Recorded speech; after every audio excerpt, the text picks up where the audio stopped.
Vamos a dar lectura a las preguntas escritas de Iván Flores. Nos menciona qué acciones se tendría que tomar para tratar de contrarrestar el déficit de la balanza comercial que se vive actualmente. Reitero, ¿qué acciones se tendrían que tomar para tratar de contrarrestar el déficit de la balanza comercial que se tiene actualmente? Adelante, licenciado Martínez. Este déficit de la balanza comercial es muy complicado, ¿no? Porque depende de exportaciones e importaciones, ¿no? De las exportaciones no hay mucho que podamos hacer en un contexto, además de esta pandemia, además que las exportaciones no son, no es resultado de políticas de corto plazo, ¿no? Hacer un país exportador, exportar nuevos productos, no es algo que se lo pueda delinear en el corto plazo. Esto hay que construirlo, capacidades productivas, eh, condiciones que hacen a la competitividad de las exportaciones, ¿no? Y en el caso de las importaciones sucede lo siguiente, que esto depende de todos los agentes económicos. Obviamente, si digamos todos los bolivianos nos ponemos la mano al pecho y a comprar lo boliviano, podemos contribuir a atenuar un poco el déficit en balanza de pagos, pero no vamos a revertir la balanza de pagos. Esta balanza de pagos está determinada en gran medida por lo que es el tipo de cambio. Entonces, mientras no se resuelva el tipo de cambio, la balanza de pagos va a seguir siendo deficitaria, a no ser que se encuentre en un momento dado de aquí en las próximas semanas o meses, encontremos nuevamente una suerte de un crecimiento de los precios internacionales de los hidrocarburos que trepen a niveles altos como en el 2013 o 2014, pero por las proyecciones que diferentes economistas, especialistas dicen que no vamos a llegar a una situación de eso, el precio de los hidrocarburos no va a recuperarse a estos niveles altos, ¿no? Y un tema además que es importante señalar, al margen de lo que evolucione el precio de los hidrocarburos en los próximos meses, el 2020 ya en gran medida ya está sellado en términos de lo que es las exportaciones de hidrocarburos, porque hay un rezago de entre 3 a 6 meses de lo que es el pago de hidrocarburos que nos hacen los países como Brasil, Argentina, y lo que es la liquidación de la renta de regalías y hidrocarburos. Entonces, lo que suceda de aquí adelante ya va a ser según los precios que hemos trascendido en el primer semestre. Entonces, no hay mucho que podamos hacer, es bien complicado, ¿no? Entonces, hay diferentes políticas que a veces se van, digamos, analizando diferentes alternativas para contener la caída de la reserva. Una de esas, la que más se ha hablado los últimos meses o el último año, si se quiere, incluso antes de la pandemia, es tener una política fiscal contractiva o por lo menos una política fiscal que no sea expansiva. ¿Qué significa eso? Reducir o contener el crecimiento de los gastos públicos, porque mientras más gastamos y mientras más invertimos, necesitamos mayores divisas, ¿no? Por ejemplo, si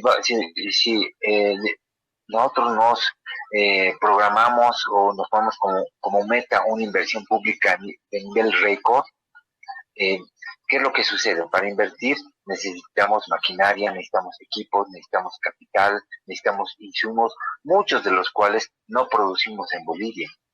Entonces vamos a importar esa maquinaria, equipo, insumos, tecnología, etcétera, ¿no ve? Lo mismo, si expandimos el gasto corriente incluso, y empezamos a gastar como en algunos años del anterior gobierno se ha hecho, por ejemplo,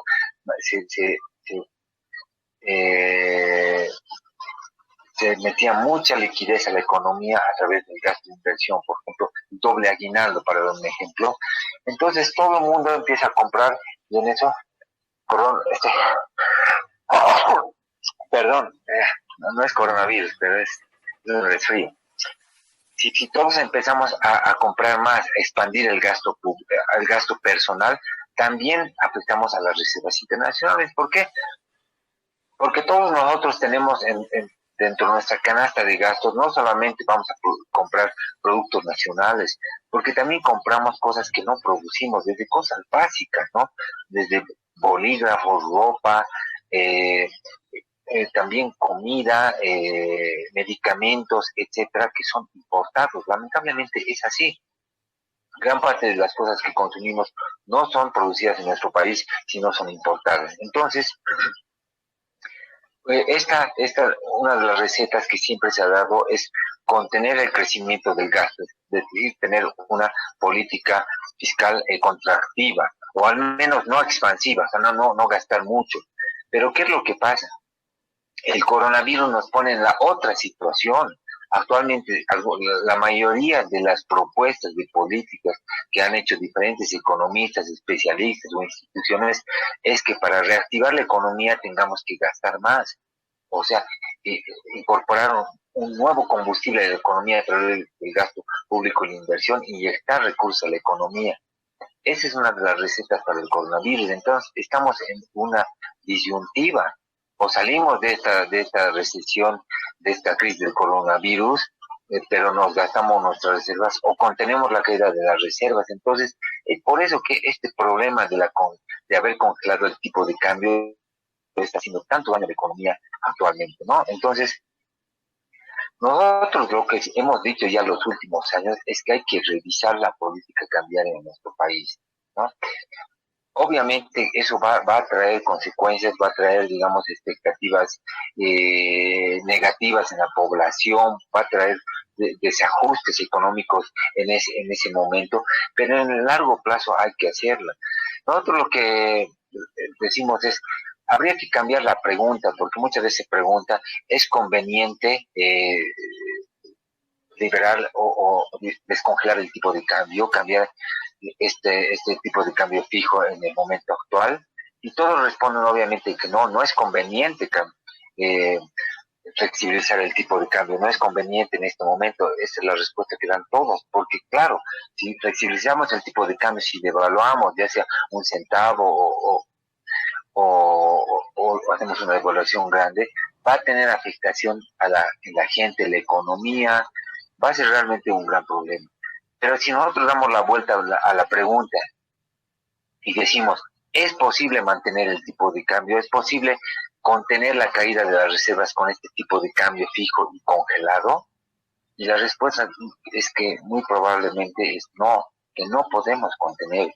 Entonces, nosotros lo que sugerimos es que debemos incorporar al debate y a este debate público con actores, a este espacio de concertación, deberíamos incorporar el tema del tipo de cambio.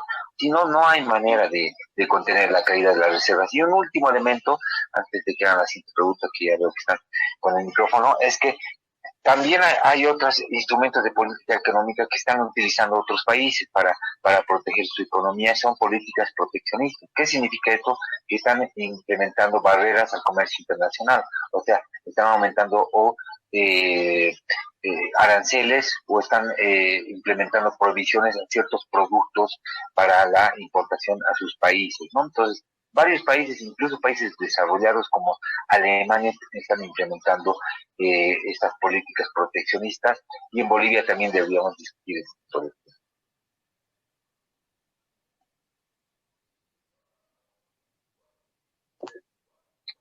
Tras la aclaración, cedemos el micrófono a cada uno de los participantes para que puedan desarrollar sus consultas, sus aportes, apreciaciones, y podamos generar este proceso de retroalimentación en lo que refiere esta jornada académica donde analizamos la situación económica y finanzas públicas de Bolivia. Adelante, por favor.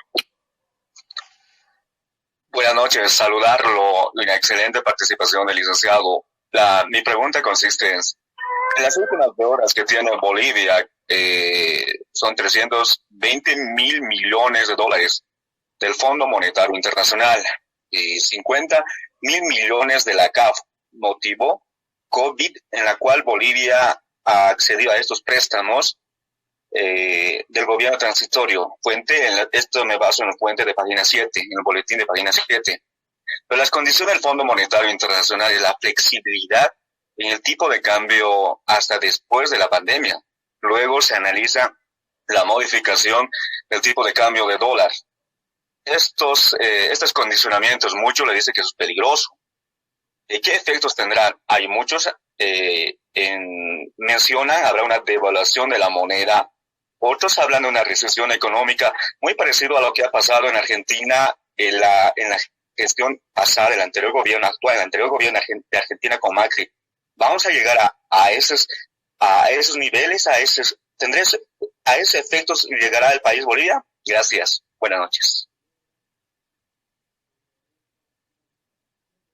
Ya. Justamente creo que en la página del Ministerio de Economía actualmente, bueno, y en otras webs hay una aclaración al respecto de esto de la condicionalidad, ¿no? Si bien hay sugerencias de instancias internacionales como el Fondo Monetario, de organismos internacionales como Fondo Monetario, no solamente ahora en este momento de la pandemia, sino desde el año 2018 y antes hablaban del problema del tipo de cambio y de otros organismos internacionales también. Parece, a nuestro parecer, y lo que hemos podido nosotros recabar por los diferentes medios de comunicación, es que se habría desmentido este tema de que sería una condicionalidad para estos créditos, ¿no? Pero sí hay sugerencias de diferentes organismos internacionales para resolver el tema del tipo de cambio.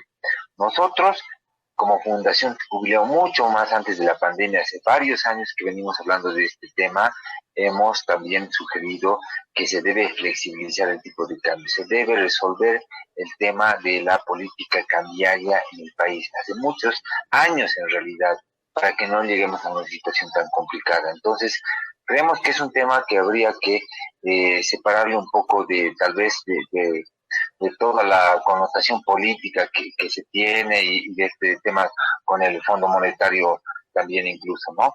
Ahora, también por otro lado, tenemos conocimiento de que estos montos, los 327,000 y los 50,000, no están sujetos a condicionalidades, ¿no?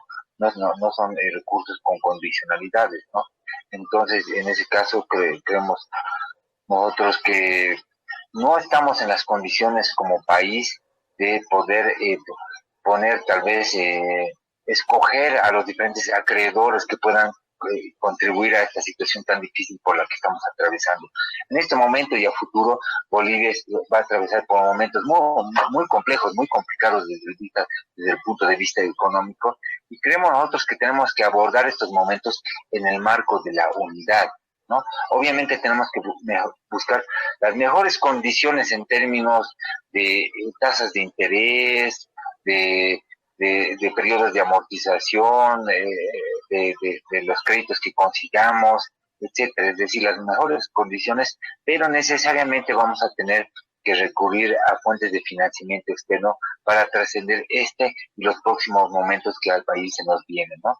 Lo importante ahí es, obviamente, conseguir fuentes de financiamiento sin condicionalidades, por supuesto, pero también que sean bien invertidos, ¿no? Porque en el pasado ya hemos visto grandes recursos que ha recibido el país de diferentes acreedores han sido mal invertidos, han sido orientados a elefantes blancos, han sido destinados a gastos corrientes en algunos casos, y eso es algo que no genera retornos a nuestro país. Más aún, estamos tal vez dejando para las generaciones futuras este gran peso de la deuda pública.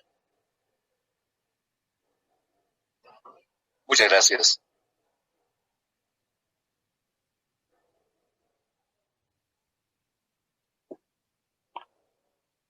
¿Alguno más que quisiera vertir un criterio o una consulta? Adelante, por favor.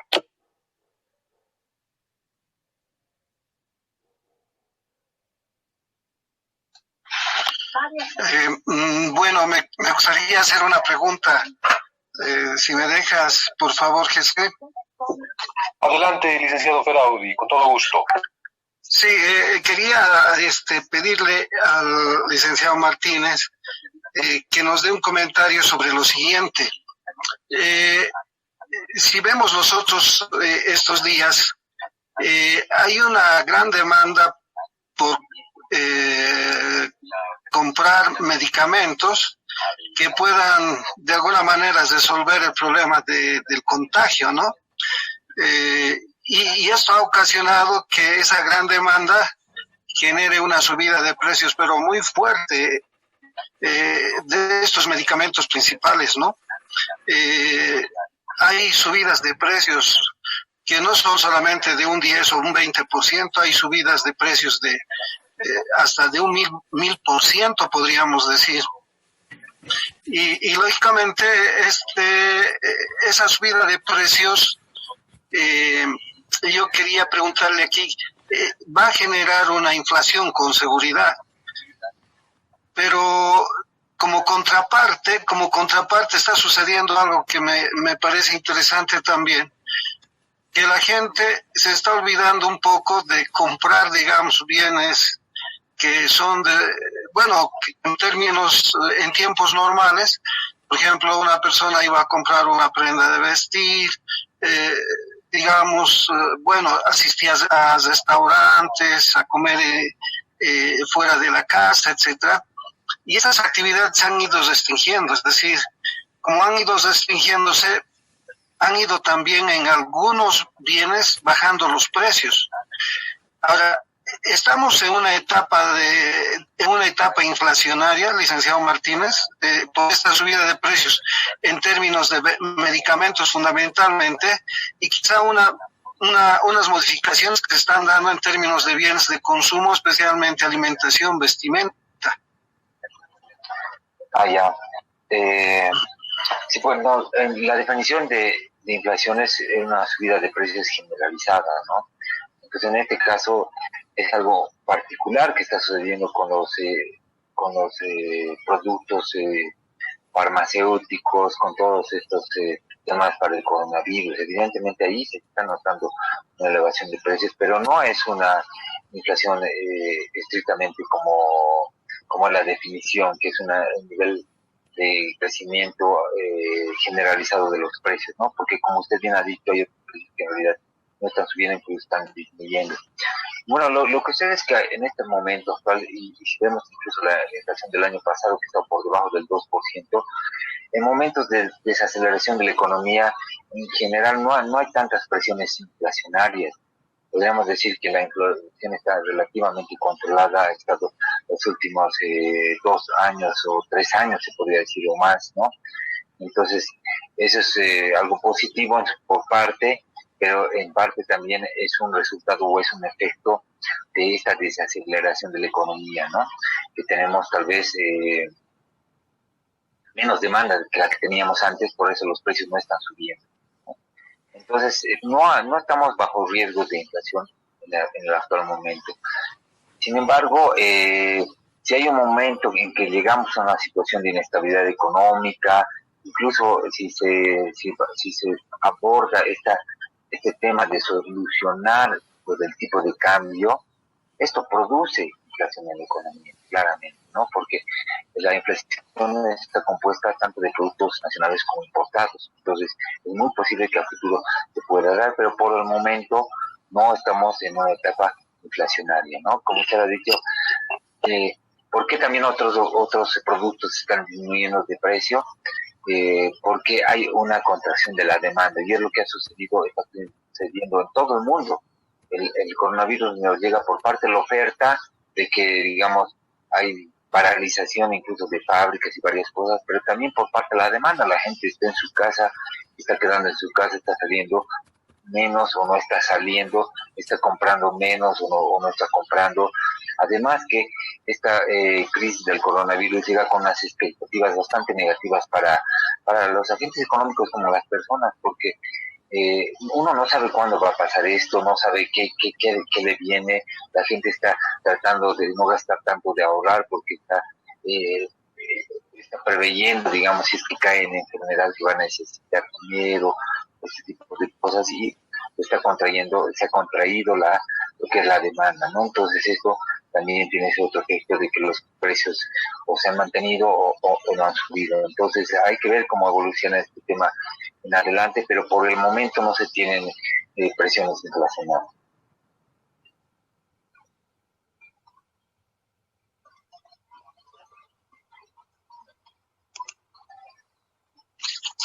Muchísimas gracias por la aclaración, licenciado Zené Martínez.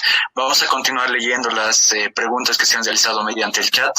Tenemos una aquí de la compañera Federica Vargas, que dice: ¿qué va a pasar con la economía del país si se cambia un tipo de cambio fijo a un tipo de cambio flexible? ¿Qué cosas tendríamos que hacer o planificar para que no nos sorprenda como la pandemia? ¿Cómo va a afectar a la microeconomía del país este cambio de tipo de cambio? A ver, lo que ha dicho el gobierno actual, el gobierno transitorio, es que no va a tocar el tipo de cambio, ¿no? Entonces eso en principio nosotros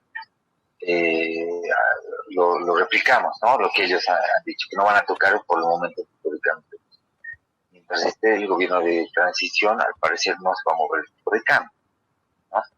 En lo que nosotros hemos ido recomendando en los últimos varios años es que se resuelva la política cambiaria en nuestro país, que aborde el tema, hay que decirlo así, ¿no? Entonces, creemos que en el largo plazo o en el mediano o largo plazo hay un momento que hay que modificar el tipo de cambio. Ahora, depende cómo se lo haga, ¿no?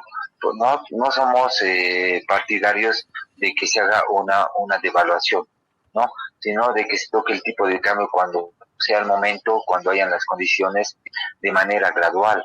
Había una propuesta de un anterior presidente del Banco Central, Gabriel Loza, que ha presentado, si no me equivoco, entre el año 2015 y el año 2016, cuando todavía estamos a tiempo para resolver este tema. Ha presentado una propuesta para resolver el tema del tipo de cambio, y era hacer micro devaluaciones programadas. ¿Qué significaba esto? Es decir, que el Estado, digamos, el gobierno, presente una tabla de micro devaluaciones programadas, pequeñas devaluaciones programadas, digamos, para los próximos 12 o 24 meses. Mostrarles, digamos, el siguiente mes el tipo de cambio va a estar a 6.97, el siguiente mes 6.98, 6.99, de manera de que en varios años, porque esto duraría años, podamos resolver muy gradualmente este problema, pero ya es un inicio, digamos, de resolver el problema del tipo de cambio, ¿no? Entonces, habían ese tipo de propuestas.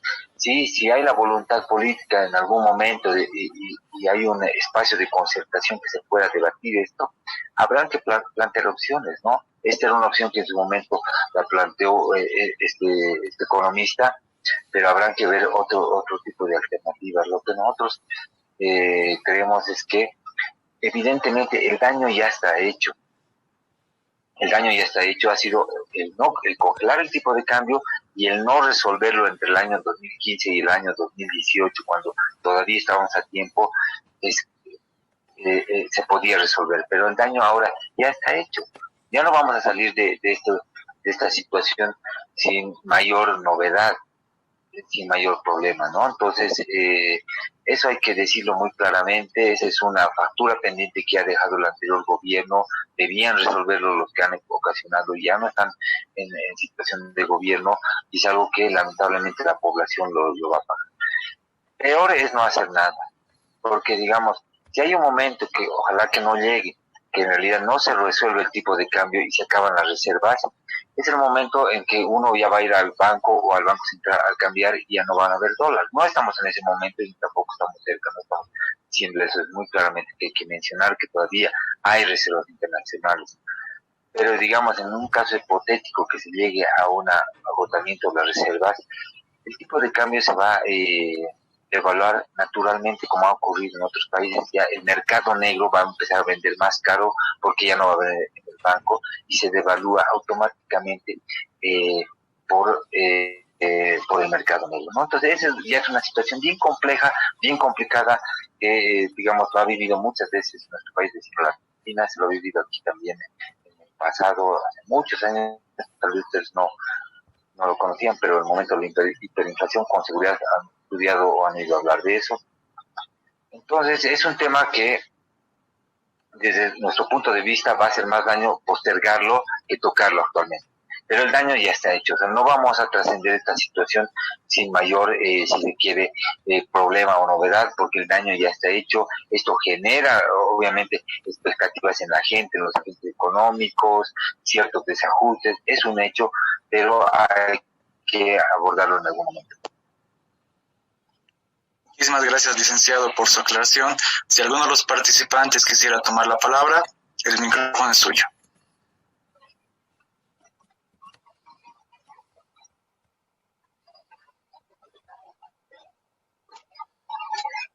Muy bien, licenciados Martínez. Si usted tuviera algunas palabras de despedida, les ruego, por favor, que este es el momento.